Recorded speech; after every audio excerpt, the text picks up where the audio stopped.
떠떠떠 뱀뱀 변종국입니다. 오늘의 주제는 발리에서 생긴 일입니다. 대한항공만 유일하게 취항을 했던 인도네시아 발리 노선에 LCC들이 취항을 하기 시작했습니다. 신혼여행의 성지라고 불리는 그 발리에 LCC들이 취항을 하는 거는 이번이 처음 있는 일인데 도대체 발리에서 어떤 이야기들이 벌어지고 있는지 종합적으로 살펴보도록 하겠습니다. 떠떠떠 뱀뱀 발리 가고 싶다.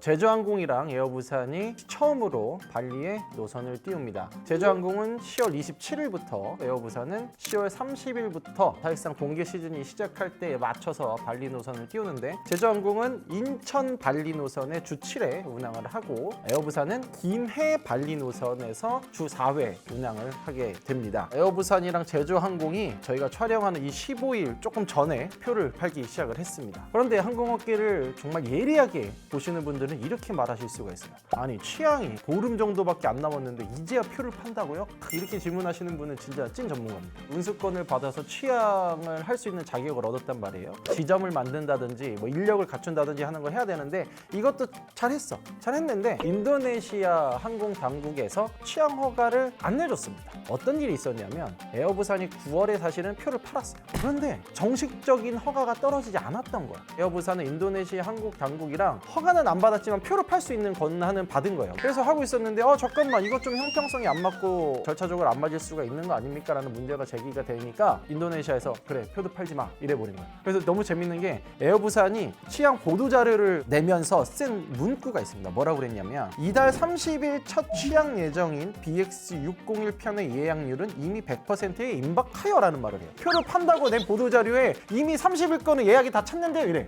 이 표를 팔고 있었다는 얘기예요. 근데 이거 불법이 아닙니다. 불법은 아니고 조금 어긋나는 게 있어갖고 중단을 중간에 시켰다라는 우여곡절을 보여주는 대표적인 문구입니다. 사실 제주항공은 표를 그래서 못 팔고 있었어요. 제주항공은 아예. 고객 입장에서는 싼 가격에 표를 사고 싶은데 임박해서 살려고 하다 보면 항공권 가격도 올라갈 뿐더러 또 뭐가 문제냐면, 호텔 예약을 못해. 임박해서 하면 호텔 값이 비싸단 말이에요. 마찬가지로 LCC 입장에서는 미리부터 표를 팔았으면 좋겠었지만 그러지 못했던 우여곡절이 사실상은 있었던 배경이 있습니다. 발리 노선은 대한항공만 취항을 하고 있었습니다. 대한항공은 1991년부터 아마 발리 노선에 조금씩 취항을 했었는데, 대한항공이 91년부터 계속 독점은 아니었어요. 아시아나 항공이 2014년에서 2016년 정도까지 뛰었었는데 16년 2월부터 운항을 중단을 합니다. 그럼 이런 질문을 또 할 수 있습니다. 아시아나 항공은 도대체 왜 빠졌을까? 여기에서 운수권이라는 개념을 좀 살펴볼 필요가 있습니다. 어느 나라 혹은 도시에 취항을 하려면 운수권이 있어야 돼요. 아세안 10개 국가 중에서 유일하게 운수권을 요구하는, 그러니까 자유화가 체결되지 않은 유일한 나라가 인도네시아예요. 보통 운수권은 도시랑 맺습니다. 인도네시아는 국가를 기준으로 해요. 그러니까 예를 들면 아시아나 항공이 주 7회 운수권을 받았어. 그러면 발리를 주 7회 가는 게 아니라 인도네시아에 있는 국가를 7회밖에 못 가는 겁니다. 인도네시아에서 발리보다 더 돈이 되는 노선이 하나가 있어요. 바로 자카르타. 인도네시아는 우리가 뭐 방산 협력이니 모빌리티 협력을 되게 많이 하고 있다 보니까 상용 수요가 있어요. 근데 발리 같은 경우는 뭐 휴가철, 여행철, 결혼철 뭐 이런 것들이 이렇게 있어가지고 비수기, 성수기가 좀 극명히 갈리는 그런 노선이긴 한데, 자카르타는 아까 말씀드렸듯이 상용 수요가 있어서 꾸준해. 그리고 상용 수요가 뭐가 장점이냐면요, 높게 부를 수 있습니다. 왜냐? 회사권이니까. 원래 그래서 법인카드를 그래서 막 쓰는 겁니다. 사실 사람들 이런 말 써도 되나? 그래서 상용 수요가 있어서 아시아나 항공 입장에서는 불확실성이 조금 있는 발리보다는 우리 주 7회 있으면 이거 그냥 자카르타에 넣자 해서 아시아나 자카르타만 가는 거예요. 그래서 이 운수권이라는 게 매우 중요한 게 인도네시아였어요. 자, 그래서 국토부가 올해 2월에 인도네시아 항공당국이랑 협정을 맺어서 운수권을 증대하기로 결정을 한 겁니다. 그런데 묘하게 여기서 재미있는 결정을 내립니다. 그냥 운수권이면 주 몇 회 우리나라한테 권리를 줘가지고 쓸 수 있는 권한을 받아서 LCC들에게 배분을 해주면 되는데, 인도네시아 정부가 그렇게 하지 않았어요. 어떻게 했냐면, 지방에서 뜨는 발리 노선은 운수권 허락을 해주겠다는 거야. 문제는 인천 발리 노선인데, 인천 발리 노선에 대해서는 추가로 운수권 배분을 안 해준 거예요. 그런데 인도네시아 정부가 뭐를 했냐면, 인기가 많은 발리 노선은 양국 지정 항공사 간 공동 운항, 그러니까 코드 쉐어를 통해서 무제한 운항이 가능하게끔 한다라고 말을 합니다. 자, 요거를 제주항공이 기가 막히게 노려서 취항을 한 겁니다. 제주항공은 인천 발리 운수권이 없어요. 그런데 어떻게 취향을 했냐면 방금 말했던 요 조항, 양국 지정 항공사 간 공동 운항을 무제한으로 할 수 있다라는 걸 이용을 합니다. 양국 지정 항공사 간이라는 건 뭐냐면 인도네시아랑 한국에서 공식적으로 인정한 항공사를 말해요. 인도네시아의 대표적인 항공사가 가루다 항공, 그다음에 라이온에어. 이 두 항공사가 운수권을 갖고 있었거든. 제주항공이 어떻게 하냐면 운수권은 없지만 운수권을 갖고 있는 지정 항공사인 라이온에어랑 손을 잡은 다음에 코드 쉐어를 통해서 가는 거예요. 제가 알기로는 LCC가 이런 식으로 해가지고 운항을 한 건 첫 번째 사례예요. 아, 머리 좋아. 제주 박수. 그래서 제주항공은 인천에서 발리를 띄울 수 있게 된 거고, 에어부산은 김해 발리는 운수권을 추가로 협상을 해서 우리 정부가 받아오면서 에어부산에게 배분을 한 결과 취항을 하게 된 겁니다. 그리고 아까 말씀드렸던 코드 쉐어를 통한 추가 운항을 할 수 있다는 건 제주항공만 노린 게 아니라 대한항공도 노렸습니다. 대한항공은 가루다 항공이랑 손을 잡고서 하루 2편까지 해서 주 14회 발리 노선에 뜰 수 있는 권한을 얻었고, 실제로 동계 시즌에는 주 14회까지 늘려서 운항을 할 예정입니다. 그렇다면 이 발리를 중심으로 펼쳐지는 각사의 전략에 대해서 좀 한번 살펴보도록 하겠습니다. 공통적으로 세 항공사가 자사가 보유한 최신의 항공기를 투입을 합니다. 대한항공의 경우에는 보잉 787-9, 보잉 777W 같은 거를 넣었었는데 10월 27일부터는 여기에 787-10을 넣습니다. 대한항공이 갖고 있는 최신형 기제를 여기 투입을 하는 거예요. 자, 제주항공은 보잉 737-8을 넣습니다. 에어부산은 A321 네오 롱레인지를 넣습니다. 다 제주항공이나 에어부산이 갖고 있던 최신 기제들인데 이 기제를 선택한 이유가 있습니다. 인천에서 발리까지는 얼추 5,000km 정도 됩니다. 비행시간으로 치면 한 6시간 반에서 7시간인데 사실 LCC들이 과거에는 발리를 가고 싶었어도 못 갔어요. 기존에 보유하고 있던 보잉 737-800, A321 네오 같은 경우는 항속거리가 간당간당해.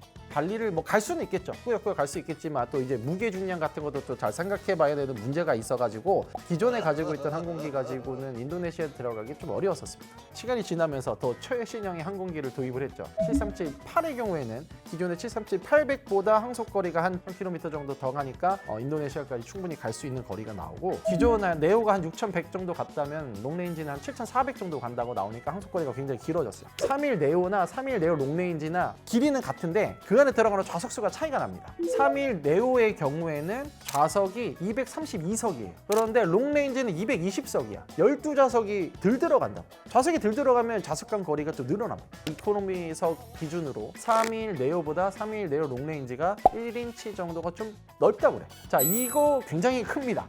6시간 반, 7시간 비행을 해야 되는데 그 차이 굉장히 큽니다. 그래서 롱레인지를 넣으면은 사실은 고객들 입장에서는 좋아요. 결국엔 고객들을 모객을 해야 되잖아. 그러려면 뭐든지 자기네들 좋은 걸 넣어야 될 거야. 각사의 좀 전략을 좀 살펴보면 제주항공이 발리를 넣으면서 동시에 인천 바탐이라는 지역에도 노선을 또 띄우거든요. 이 바탐이라는 지역이 묘한 곳이에요. 그동안에 이제 항공사들이 취향을 안 했던 곳인데 바탐에서 크루즈를 타고 싱가포르를 금방 갈 수 있어요. 지도상으로 보면 싱가포르에 대한 접근성이 굉장히 좋습니다. 동남아권을 동시에 두 나라를 여행할 수 있는 굉장히 최적화된 지역이다, 이렇게 볼 수가 있어서 제주항공이 그걸 노린 거고, 싱가포르가 좀 비싸지 않습니까? 물가도 비싸고 항공권이 비싸기 때문에 바탐에서 한국으로 오는 노선이 생기면서 그 주변에 있는 수요를 제주항공이 빨아들이겠다라고 볼 수도 있어요. 제주항공 입장에서는 인도네시아에 먼저 시장에 들어가서 브랜드 가치도 올리고 이름도 알리는 그런 홍보 효과도 충분히 노릴 수가 있는 거예요. 에어부산의 경우에는 뭐 너무 간단하죠. 경남권에 있는 수요를 자기네들이 다 몽땅 갖고 올 수 있다라는 것도 있고, 김해에서 이제 뭐 발리는 뭐 처음 가는 거니까 동남권에서 계신 분들이 그동안에 인천으로 왔다 갔어야 되는데 이제는 김해에서 갈 수 있다. 라는 정말 기회가 열린 거는 소비자 선택권이 넓어졌다라는 그런 의미가 있습니다. 대한항공의 전략은 뭐냐면 동계 시즌부터는 787-10을 넣는다고 그랬잖아요. 787-10의 좌석수가 325석이에요. 기존에 넣고 있던 787-9은 278석, 70석 정도 차이가 나는데 그 데일리 2편 들어가니까 한 뭐 3회 정도, 주 3회 정도 더 늘어나는 건데 공급이 210석 정도 늘어나면 한 편이 더 늘어나는 거예요, 사실상. 대한항공 입장에서는 최신 기제를 통해서 공급석을 많이 늘려가지고 이제 승부를 보겠다라는 전략이기도 합니다. 사실 대한항공은 다른 LCC들보다는 다른 전략이 하나 있어요. 미국에서 동남아로 직항을 가기가 힘들어요. 미국에서 인천을 거쳐서 동남아로 가거든, 미국 사람들이. 그럴 때 미국에 있는 수요를 델타랑 조인트 벤처를 맺은 대한항공이 쫙 빨아들이는 거예요. 이 장사를 하는 거예요. 제가 볼 때 대한항공의 강점이죠. 이게 대한항공만 할 수 있는 겁니다. 이게 대한항공은 인도네시아의 영향력을 계속 꾸준히 넓히는 거고, 제주항공 입장에서는 신시장을 개척해야 되는 입장이기 때문에 먼저 들어가서 인도네시아 시장이라는 것을 정말 제대로 노려보려는 효과가 있는 거죠. 에어부산은 이제 통합이 된 다음에 어떻게 될지는 모르겠지만, 사실 에어부산의 구상은 좀 그랬습니다. 변뱅에서 예전에 한번 에어부산의 신기제 떡밥을 던진 적이 한 번 있었는데, 사실 에어부산이 갖고 있던 것 중에 엑스트라 레인지, 더 멀리 가는 비행기가 있었어요. 사실 에어부산이 요거를 도입을 하고 싶었습니다. 부산을 거점으로 하는 허브 항공사를 만들려고 하면서, 부산에서 떠서 인도네시아 같은 데 가서 거기서 또 다른 데로 갈 수 있는 권한이 생기면 부산을 중심으로 하는 이 범위가 넓어지는 거예요. 이거를 꿈꾸고 에어부산이 사실은 XLR에 대한 도입 같은 거를 한번 생각을 했던 건 맞아요. 물론 이제 통합 이후에 다 수면 아래로 다 가라앉아 있지만, 항공기 기제가 좋아지면서 더 멀리 갈 수 있게 됐고, LCC들이 활약을 할 수 있는 시장이 더 넓어졌고, 그래서 취향을 하기 시작한 게 인도네시아다, 이런 의미 때문에 제가 오늘의 컨텐츠를 준비를 했습니다. 자, 마지막으로 궁금한 거는 그럼 이제 결국엔 가격이 어떻게 될 것이냐, 요거예요. 국토부의 인가를 받을 때 공시 운임을 제출을 합니다. 대한항공의 경우에는 이코노미석 기준으로 최대 가격이 184만 원, 제주항공은 157만 원, 에어부산은 168만 원이에요. 사실 별 차이가 안 나. 한 10만 원, 20만 원 정도 차이가 나긴 하는데, 대표적으로 이제 괌, 사이판, 몽골 같은 경우는 대형항공사들에만 취향을 했었는데, LCC들이 취향을 하기 시작하면서 가격 확 내려갔었고, 발리도 마찬가지로 비수기나 프로모션 등등등 합치면 50만 원대 항공권도 볼 수 있지 않을까라는 생각을 해봅니다. 나오지가 소비자 입장에서는 어떤 노선에서 항공사들이 치열하게 치고받고 하는 거는 운임이 낮아진다는 효과, 서비스의 질이 더 올라갈 수 있다는 가능성이 있어서 소비자들에게는 좋은 겁니다. 그럼 그 안에서 항공사들은 정말 박터지게 싸우면서 어떻게 해서든 돈을 벌어야 되잖아요. 그래서 제가 아까 전략적인 부분을 말씀을 드린 거거든요. 대한항공은 환승 수요를 유치한다든지 공급을 더 늘리는 방향으로 해가지고 한다든지, 제주항공은 바탐이랑 연계를 한다든지 하는 크고 작은 전략들을 사용하면서 어떻게든 살아남아야지만 승자가 되는 세상이기 때문에, 이 경쟁에 따른 소비자 편익이 증대되는 다양한 일들이 지금 발리에서 벌어지고 있어서 콘텐츠를 준비해봤습니다. 변비행은 항공업계를 응원합니다.